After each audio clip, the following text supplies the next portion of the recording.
Women come in all shapes and sizes. They come in all colors, from the darkest of the dark to the lightest of the light, to, really dark eyes to blue eyes. And so, to each his own.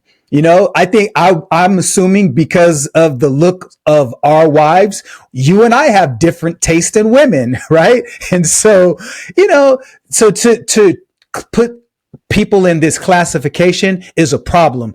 Anyone tells you, I don't care if somebody says to you, we're going to kill you, we're going to kill your mom and dad, we're going to kill your family. Tell them, come bring it on. Because we're not afraid of anybody. I don't care who you are. I tell my kids, don't ever be afraid of anybody. My wife tells them, has beaten it into them. Don't anyone ever bully you. We're not afraid of nobody. I don't care if you accidentally screwed up and you sent a naked picture of yourself to someone, say, go ahead, send it out there. Please make sure you get in touch with my parents' lawyers so that we can get royalties to it. Both of my sons had to come back home from college during COVID. And so we had some really extensive conversations around this idea of social media. And there was a Netflix special that was on. And so we watched that, and it talked about just how the algorithms are formulated in a way that gets us addicted to the next thing, to keep us on, to keep our attention there. Because what we put on social media, that's only a fraction of the sliver of the top of the iceberg of who we really are.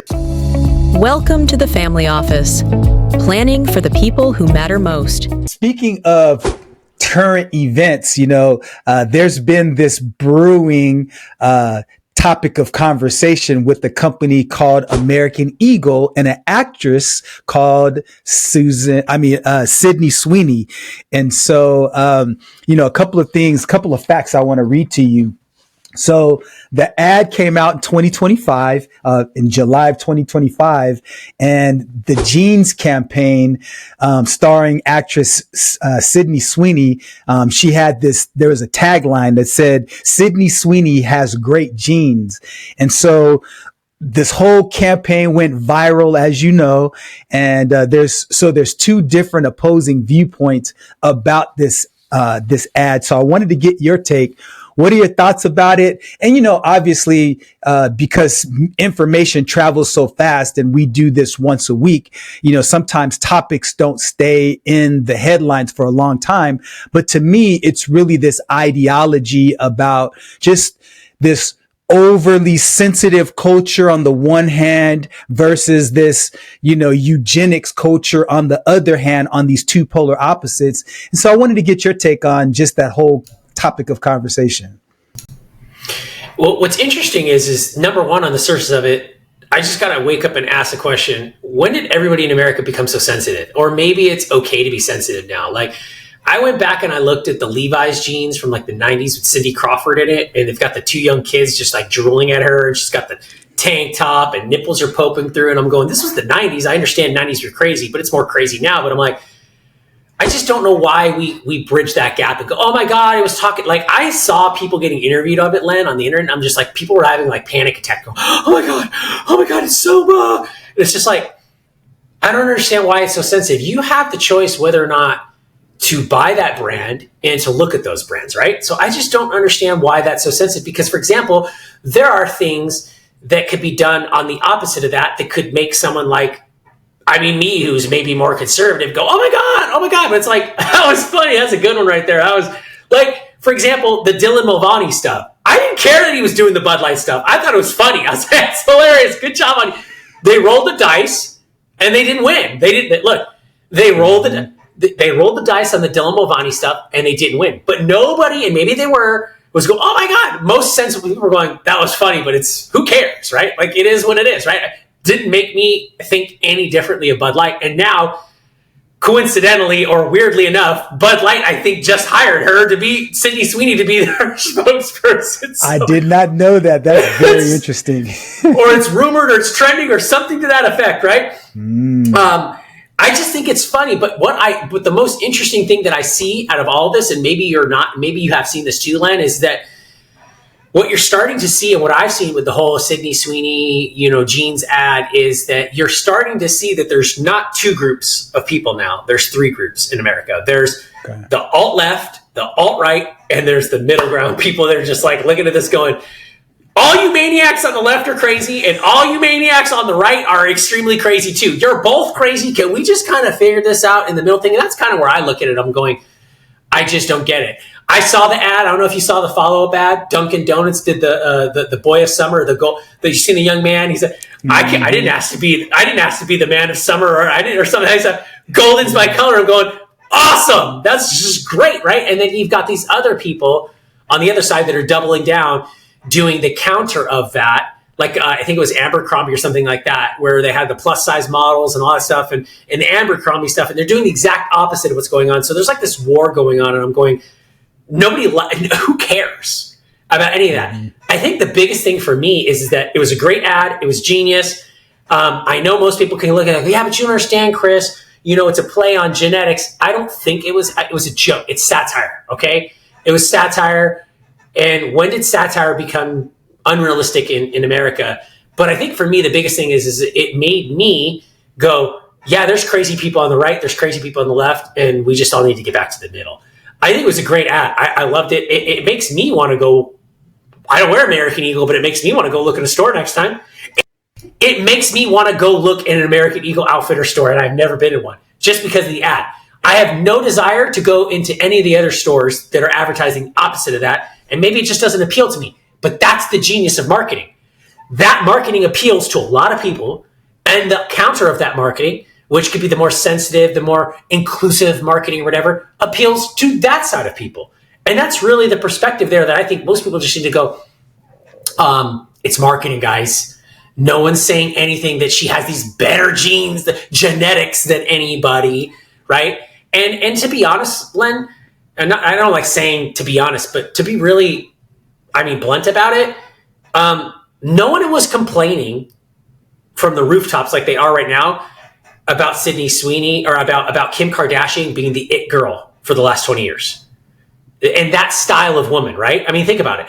For the last 20 years, since I can remember being, my early 20s and the early 2000s, the it girl was a brunette with an hourglass shape, with a bigger butt and a bigger boobs, and the darker skin and the accentuated makeup, like Kim Kardashian. That's the look. And who's the other one?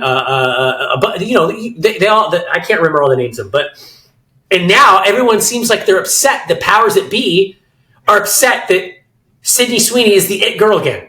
And guess what? She has real boobs. She has a more traditional frame of a woman. She doesn't have a big butt. She doesn't have the curvy thing like all these. So it's like, are we upset that the it girls change and it's not that other camp anymore? And that's really the other camp is complaining? That's to me what it seems like is going on. Whoa, that's a lot to unpack. I didn't know where you were going to go with it. And so I'm going to try to see if I can address a lot of the topics you brought up. So the first one is just this idea that, okay, if you're a group that doesn't like what's going on. So let's say, for example, you're a Christian and there's a movie that came out that was objectionable about your faith. Well, I think it's dumb to go to the social media highways and byways and scream about trying to convince people not to go see that movie, because the moment they do that, what's everybody going to do? They're going to want to go see that movie, right? Like, what is it? What is all of this ruckus people are talking about?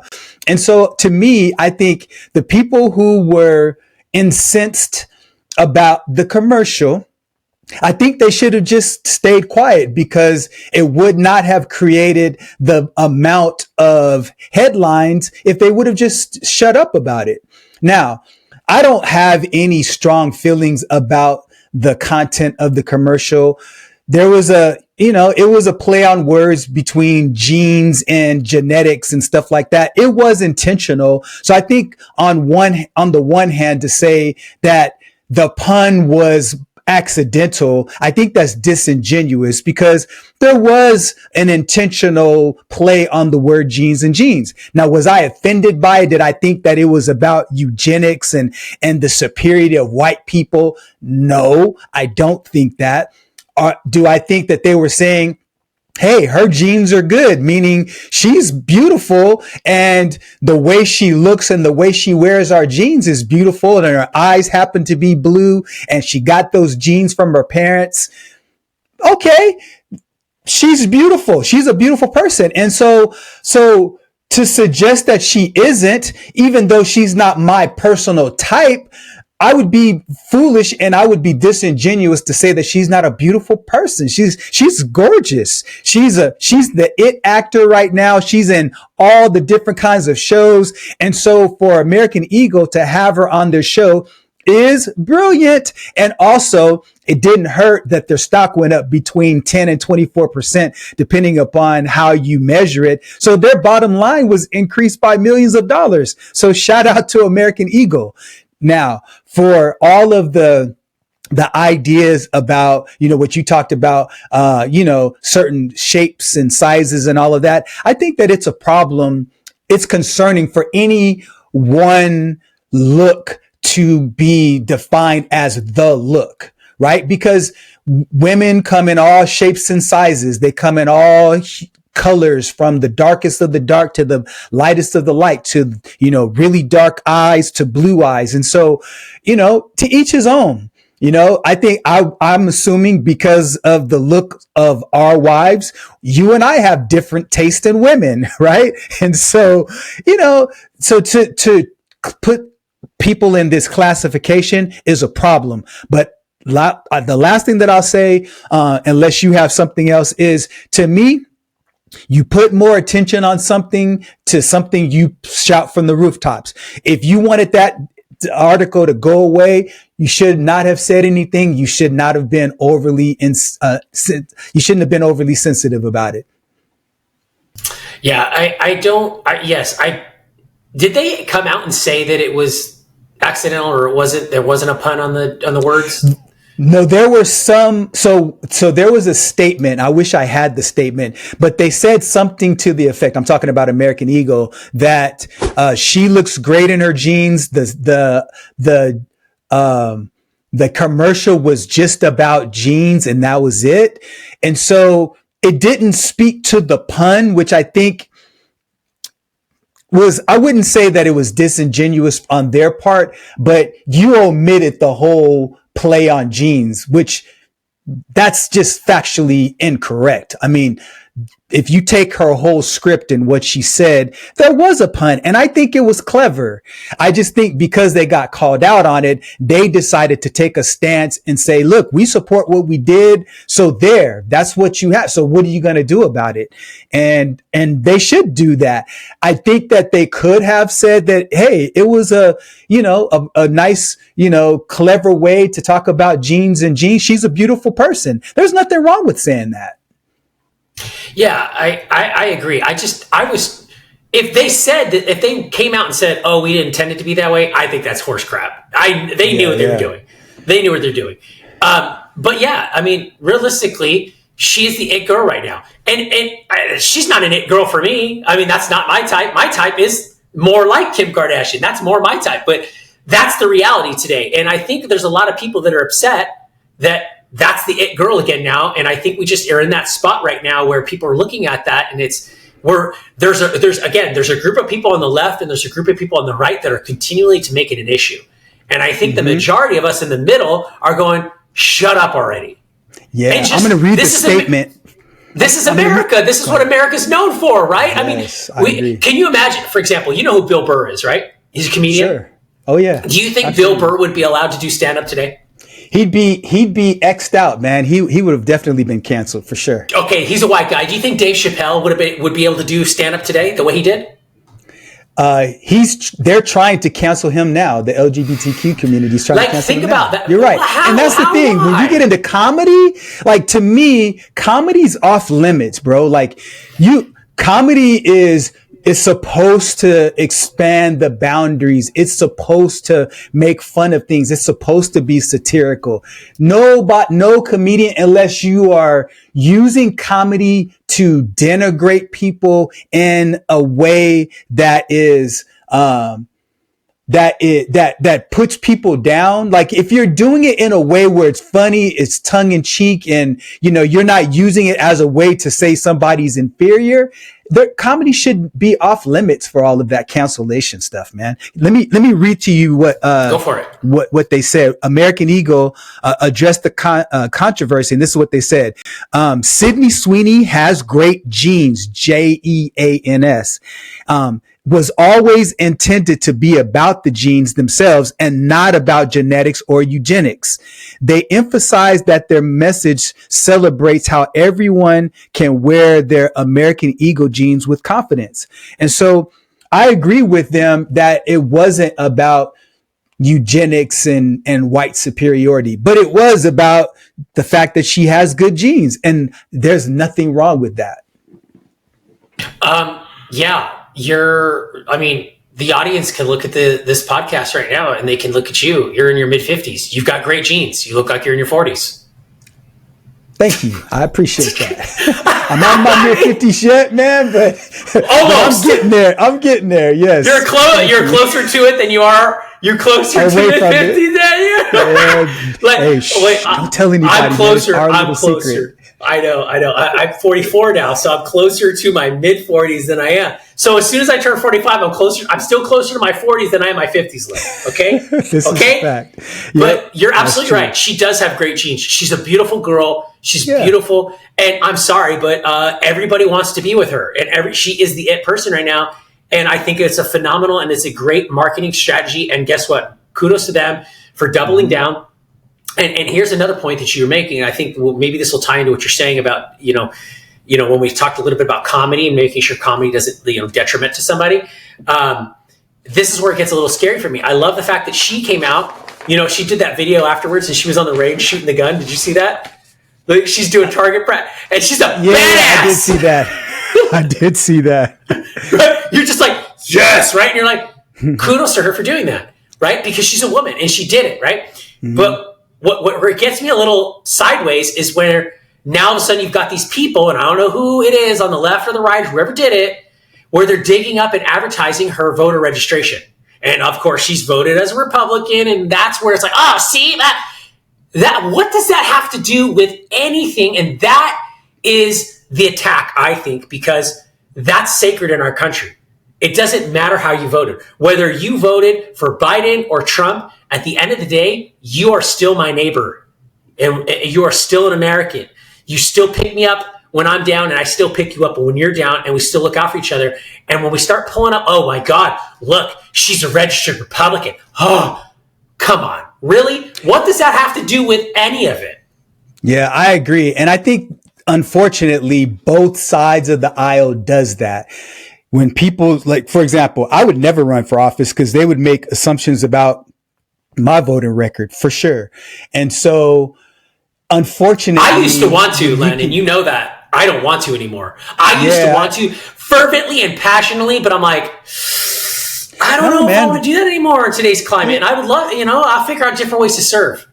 Yeah. And unfortunately, and I think that you'd make a good president, just because you're intelligent, you are rational and things like that. Not just because you're my friend and a colleague, but I think that there are people that are out there, especially who's had experience in running businesses and being around people and understanding and having a good, not only IQ, but a good EQ as well. But, unfortunately, when you look at both sides of the aisle, they both throw pot shots, man, and they do it in from the standpoint of, we need to win this argument. So to your point, pulling up her voter record, man, that is so unfortunate to do that because it makes you look dumb. It makes you look petty. And I think both sides need to be, condemned for that type of activity of just making assumptions about somebody. Now,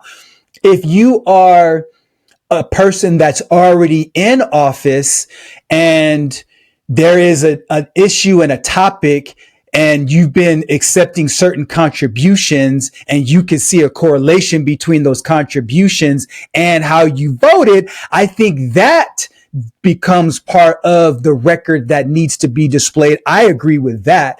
But in her case, she's an actor. Like, who cares who she voted for? That's why when you go to the voting booth, there's a booth and it hides and conceals who you vote for. There's a reason for that. And so I just think that it's wrong to bring up that person's voting record on public display. I just don't agree with it at all.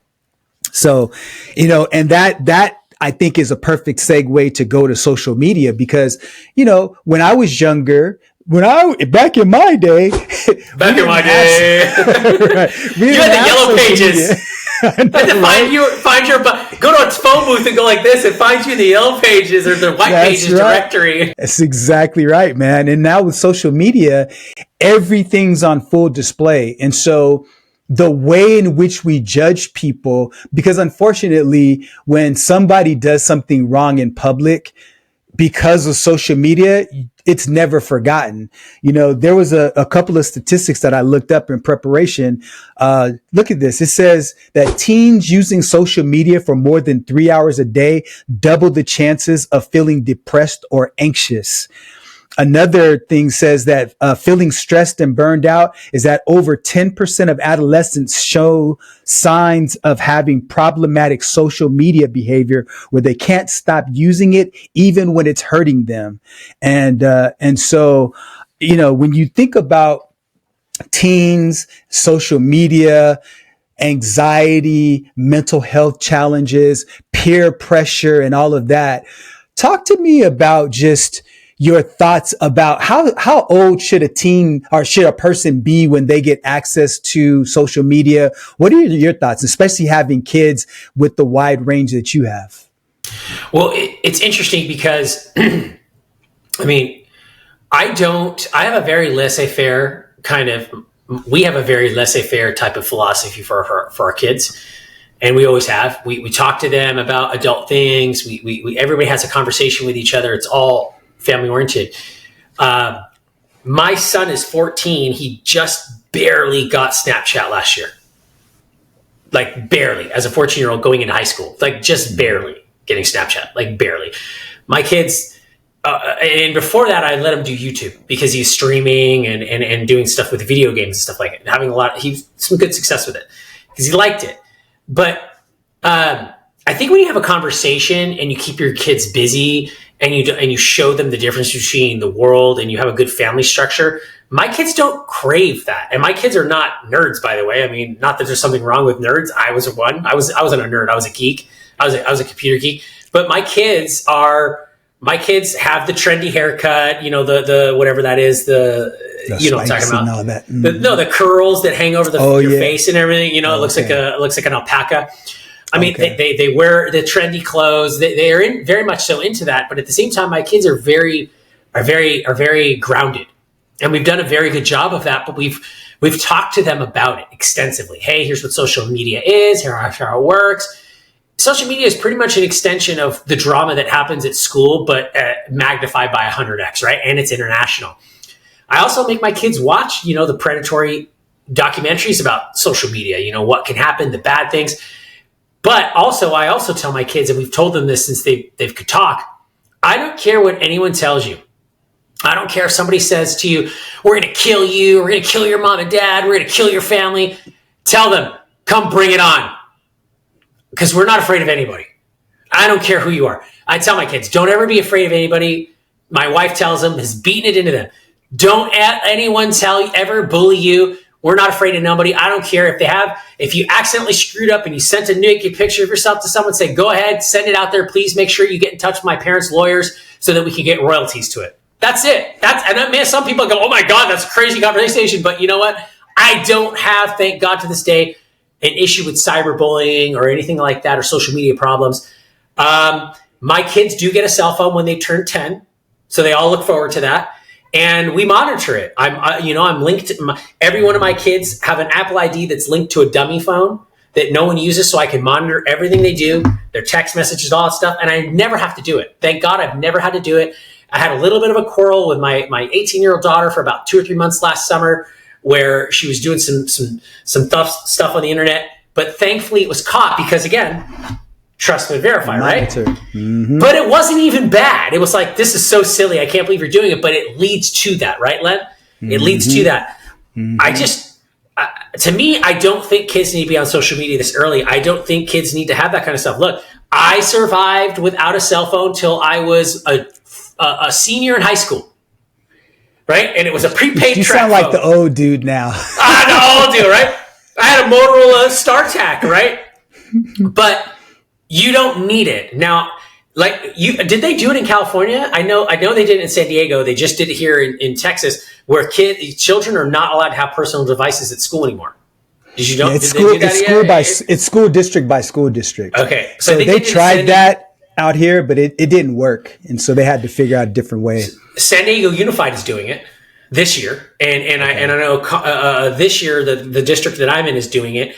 But my kids don't have a problem with that because, again, my kids, they're going to take their phones with them, but they're going to leave it in the backpack, which they did all last year. So they don't have a problem with that.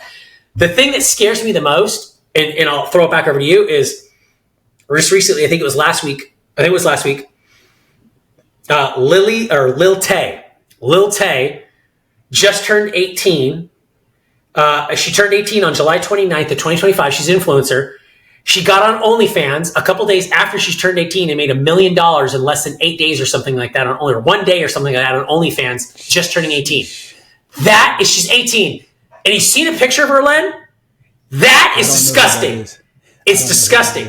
And her dad is her attorney and runs it or something like that. Disgusting.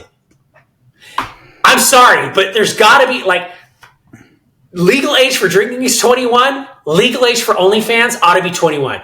You're 18. You have that is disgusting. So I'll turn it back over to you because we've seen the time and time again. Did you ever watch the Nickelodeon Files?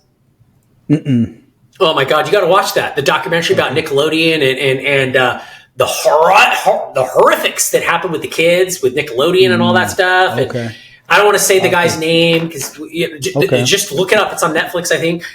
But just seeing historically, and you and I know this because we grew up seeing this, the child stars and how majority of child stars end up destroyed or abused. Corey Feldman, I mean, think about that, right? And there's numbers of those.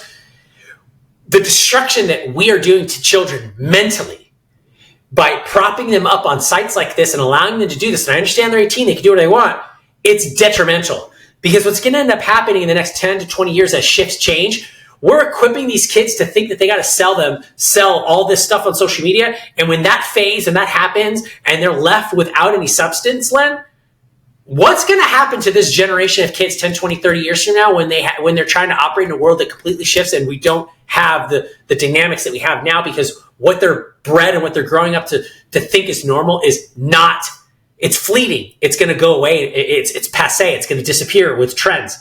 That to me is disgusting. And I think we're exploiting people that way by doing it that way. And I understand they're making money and it's their choice, but here I am, the person is saying, putting restrictions on stuff, right?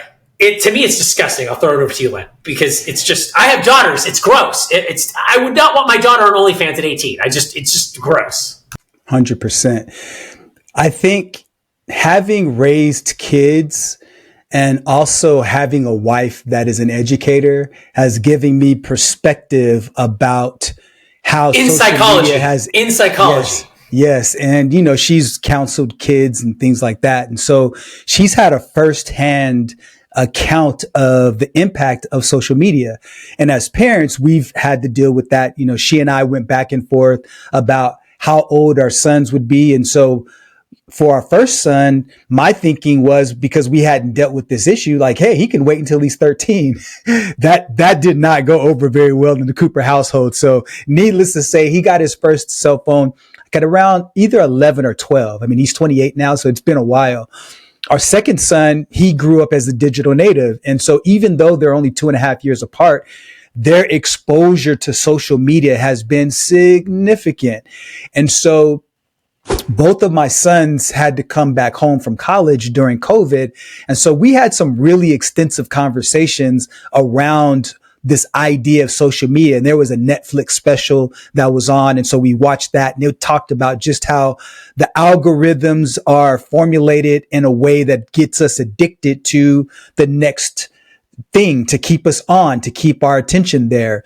And so my younger son found himself being on social media all the time. And so he made a decision because, we had a conversation about it. And I'm not saying that we were the reason that he made the decision. But what I do believe is that because we're an open family, because we talk about different social issues, because we talk about different personal issues, and we've even told them, hey, listen, if there's something that you don't feel confident or comfortable talking to mom or dad about, go talk to one of the people in our communities, your aunts and uncles and stuff like that, or your cousins that can give you some good sound advice. And you don't even have to tell us what you talk to them about. We're not here to meddle in every single thing you do. We just want to make sure that the things that you don't tell us about, that you're getting sound advice on, because I've grown up around so many people who had this social pressure to be perfect. They're pastors' kids. And so oftentimes the pastors' kids are the ones who end up going the most wayward because they just snap under the pressure. So we didn't want our kids to have this pressure to be perfect. And so our younger son decided, you know what, when I'm asleep, I'm not having the phone by me. I'm going to have it in a different room. When I'm working, the phone is turned off or it's turned over. The notifications are off. And so sometimes we'll reach out to him and he won't get back to us because when he's focused on certain things, social media, because it used to be something that was pulling him, it scared him away from it. Okay. That's on one extreme because he has, supportive parents and all of those things. There are other situations where kids live in chaos at home, where kids don't necessarily have the same levels of support. And I'm not putting a value judgment on that because kids grow up with single moms or single dads and, they're not in control of that. So it's not their fault or anything like that. But what happens is so many people, because of social media, end up portraying this certain lifestyle that doesn't exist, or they end up using social media as a weapon to bully. And there have been people that I can tell you that I know about that have committed suicide because of the pressure of social media, because there's this perception that everything you do is on complete public display. And, we all live in echo chambers to a certain degree. So imagine the mind of a 12-year-old middle school child who thinks that, and something about them has gone viral and the entire school knows about it.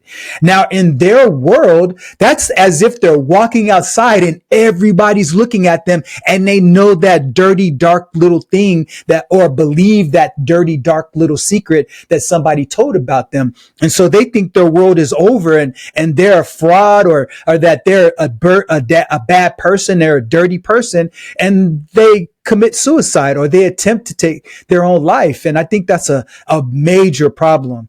And so I think because of that, I think there needs to be more controls. Like, I don't think anybody younger than the age of 12 or 13 should be producing content. Like, when I say content, I'm talking about like, hey, this is so-and-so, and I want to review X, Y, and Z toy. Like, anything before that, I think is a problem. But to end my point and to talk about your point about OnlyFans, anything under 21 is a major problem, because what is it like for a 35-year-old man to be with an 18-year-old girl sexually? That's off limits, right? You can't, no, that's disgusting. So when a person puts themselves out there on OnlyFans, you're asking for all of this attention. And as a result of that, sometimes that attention is going to turn into stalkerish behavior. And so I've got a major problem again about people putting out that type of content. It shouldn't be allowed, point blank, period. And it's interesting because you say that, it's like, we know about a few things, like obviously, for example, like Taylor Swift, when she would get harassed or have stalkers and all that stuff. Obviously, this is Taylor Swift we're talking about, but that kind of crap can happen with this stuff as well. And these people don't have that type of security protocol or budget that a Taylor Swift has. And yes, absolutely. It's interesting to me is how how has social media and the advent of that, in your perspective of what you've seen, because you have young men now in their late teens or early 20s, right? Or mid 20s now, right? Oh my gosh, how old is your oldest now? 28. Can you believe that? Can you believe that, right?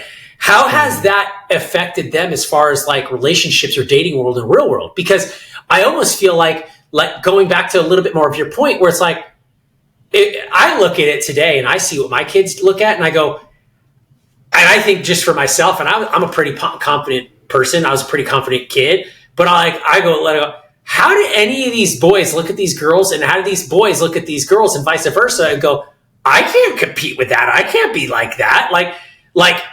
And you have, for example, before the bar was set so high for kids the pressure to fit in and to look good and all that stuff.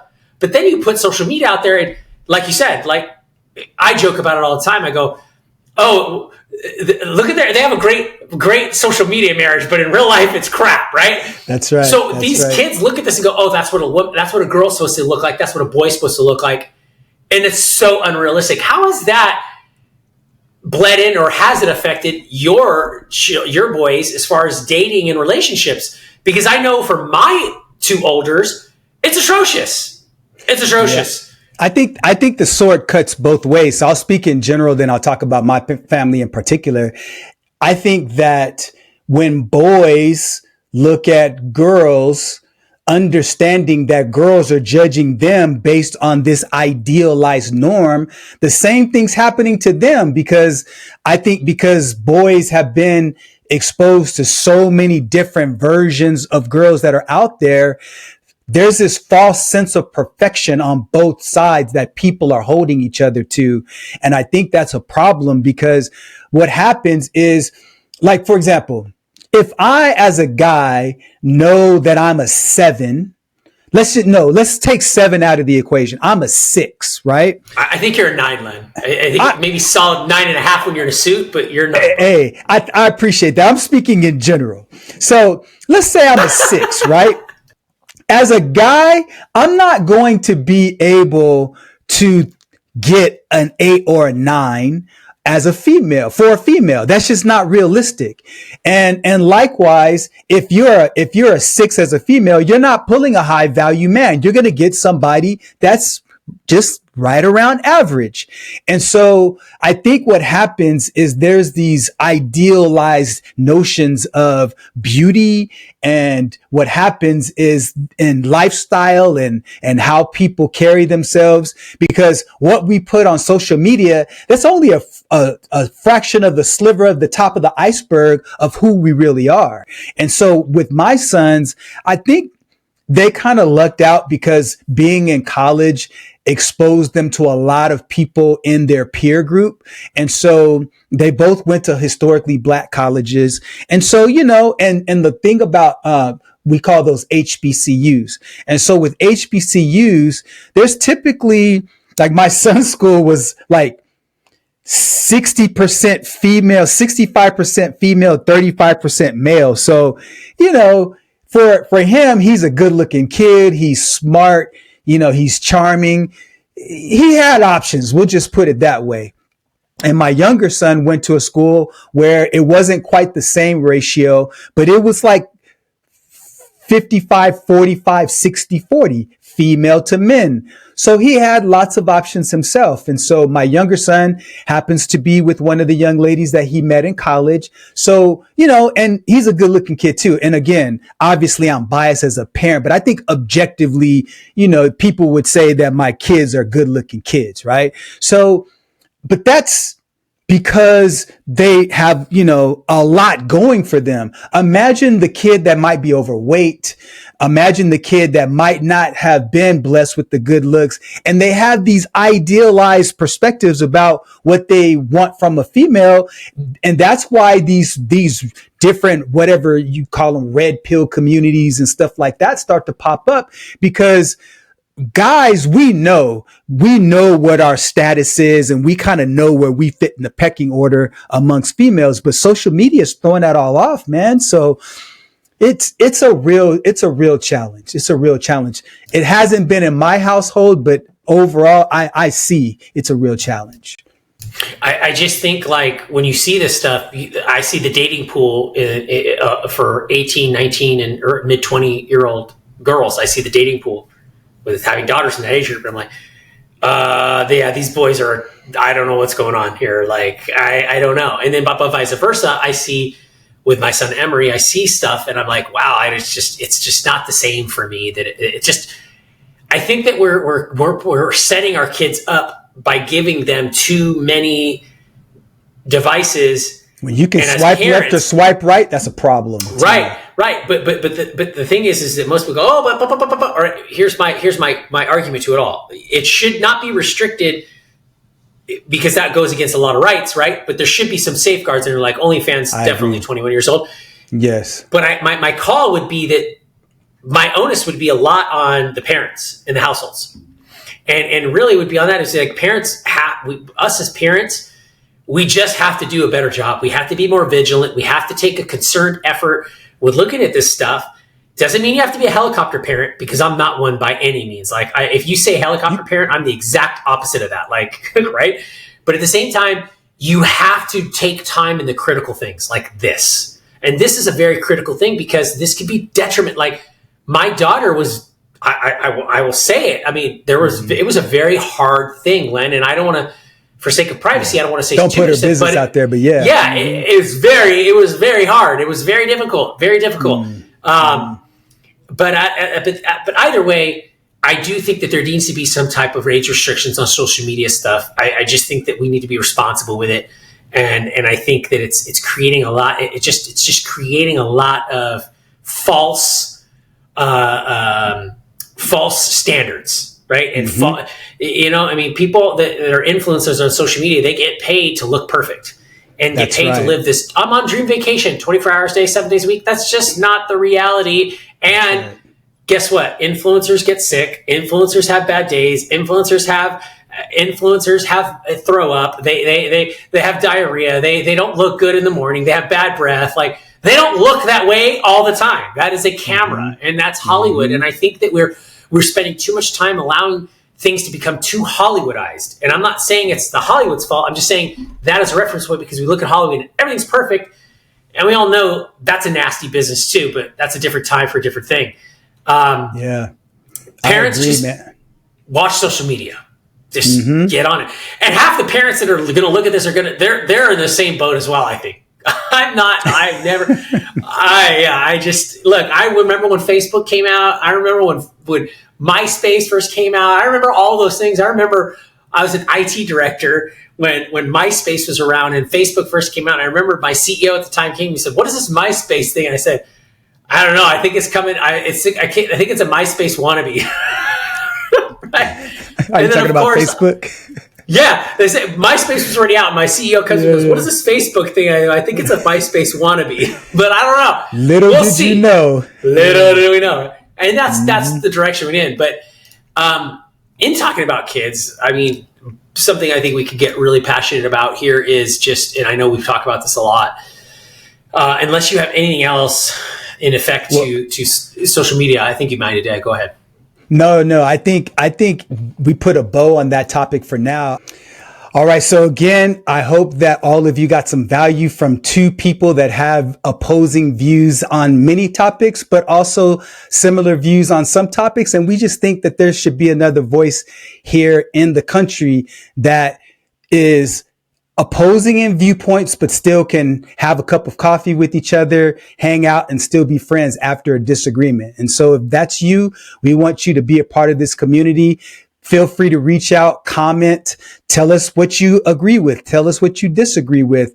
And we certainly are wanting to be open. And as we grow this community, we certainly want to open it up and get to know you better. So with that being said, have a fantastic day. Like, subscribe, and till next time, take care. Bye-bye. See you at the Olympics. That's right. Conversation has given you clarity on your next steps. Please share this episode with someone who's walking the same path. Don't forget to like and subscribe so you won't miss future episodes. And remember, planning ahead isn't just prudent, it's an act of care. Thanks for joining us, and we'll see you next time on The Family Office.